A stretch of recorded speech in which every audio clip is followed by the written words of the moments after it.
బచ్చల కూర పెసరపప్పు. కడిగిన పెసరపప్పుని మంచినీళ్ళు పోసుకొని ఒక అర్ధగంట సేపు నానబెట్టుకోవాలి. బచ్చల కూర ఆకులు మంచివన్నీ తెంపుకొని ఒక ఉప్పు వేసుకొని 2-3 సార్లు కడగాలి. బచ్చల కూర కడిగిన తర్వాత చిన్న ముక్కలుగా కట్ చేసుకోవాలి. కట్ చేసిన బచ్చల కూర ఆకును ఒక ప్లేట్లోకి తీసుకోవాలి, పక్కన పెట్టుకోవాలి. కట్ చేసి పెట్టుకున్న కొత్తిమీర, పుదీనా, కరివేపాకు ముక్కలు, ఒక ఉల్లిగడ్డ ముక్కలు, ఒక 4 పచ్చిమిర్చి ముక్కలు. స్టవ్ వెలిగించి గిన్నె పెట్టుకొని గిన్నె వేడైనాక నూనె పోసుకొని నూనె వేడైనాక స్టవ్ చిన్నగా పెట్టుకొని ఆవాలు, జీలకర్ర వేసుకోవాలి. ఒక ఎండుమిర్చి సుంచేసుకోవాలి.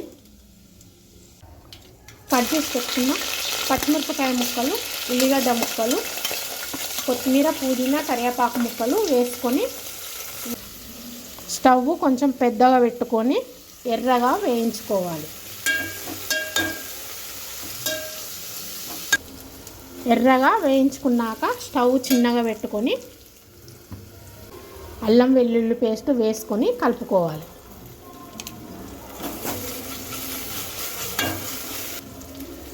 పసుపు వేసుకోవాలి. కలుపుకొని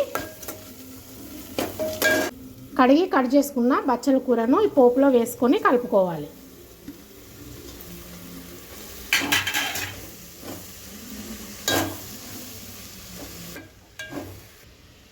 స్టవ్ పెద్దగా పెట్టుకొని బచ్చల కూరను 1 నిమిషం ఉడకనివ్వాలి.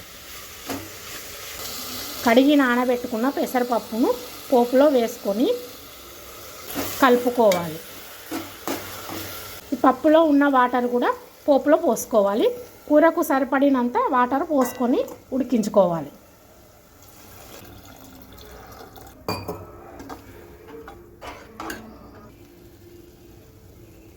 పప్పు కూర కొంచెం వేడైన తర్వాత మూత పెట్టుకొని స్టవ్ సిమ్ములో పెట్టుకొని ఉడికించుకోవాలి. మూత తీసి పప్పు ఉడికిందో లేదో చూడాలి. పప్పు అయితే ఇంకొక 2 నిమిషాలు ఉడకాలి. మూత పెట్టుకొని ఇంకా కొద్దిసేపు ఉడికించుకోవాలి.